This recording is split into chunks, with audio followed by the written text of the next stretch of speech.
Tout de suite, on s'organise avec Sophie Erard. Salut Sophie. Bonjour Émilie. Notre coach en organisation et en rangement, de retour dans l'émission. Aujourd'hui, tu t'es penchée sur un sujet de société. Oui. Aujourd'hui, le télétravail. Comment on s'organise, comment on fait, comment on s'aménage un endroit pour le faire. Tu vas nous éclairer tout de suite en 3 minutes sur comment optimiser notre télétravail à la maison. Oui, parce qu'au premier confinement, on a un peu été pris de court. Donc on s'est installé un espace de télétravail chez soi avec les moyens du bord. Exactement. Aujourd'hui, on est en deuxième confinement et on a compris que ça pouvait revenir encore une fois. Et puis, beaucoup d'entreprises ont décidé que le télétravail devenait un mode de travail à part entière. Et oui, il y a encore des négociations, on en parlera en antenne, mais peut-être que le télétravail va être rendu obligatoire sur 1 jour par semaine, on n'en sait rien. Exactement. Mais ça va certainement rester, cette idée de télétravail. Donc maintenant, fini l'improvisation, il faut se construire un espace de télétravail qui soit durable, qui soit confortable et qui permette d'être productif et efficace en prenant soin de sa santé. Dans les grandes lignes, qu'est-ce qu'il faut qu'on fasse? D'abord, son espace de travail. Évidemment, ça dépend. Il faut bien distinguer son espace de travail professionnel et du travail qu'on fait pour la maison, là où on signe les papiers de l'école. Ce n'est pas les mêmes endroits. Ah d'accord. Donc on se crée un espace de travail pour uniquement son travail professionnel.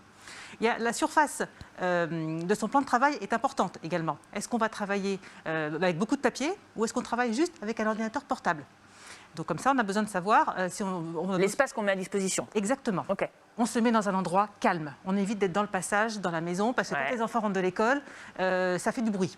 Et puis, on a besoin de pouvoir se concentrer, pouvoir téléphoner, pouvoir être en visioconférence. Donc, un endroit avec une porte qui ferme, une pièce qui ferme. C'est ça, parce qu'à la fois, les autres peuvent vous déranger, mais vous aussi, quand vous êtes en visio, vous pouvez déranger toute la maison, n'est-ce pas, mon mari, Et puis, ça permet, quand on a fini de travailler, on sort de son bureau, on ferme la porte et on est chez soi, dans sa vie personnelle. C'est vrai. Et de faire la frontière entre les deux.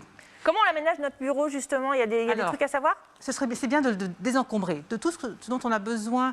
Ça, je te reconnais bien là, Sophie. Je ne peux pas m'empêcher.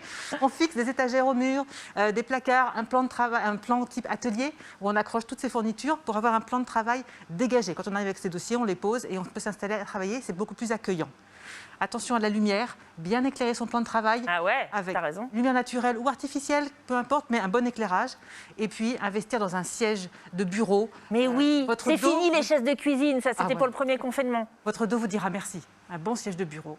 Et on range bien toutes ces petites bricoles dans des petites boîtes sur le bureau pour pas que les stylos et les clés USB se promènent. Et voilà, vous avez, c'est bon, dans les grandes lignes, les façons dont vous pouvez organiser votre télétravail pour être le plus optimisé, on va dire, à la maison. Bien sûr, il y a plein de conseils que Sophie peut vous donner. Je vous invite à aller sur son site, c'est ordolis.fr, sur Facebook aussi et sur LinkedIn.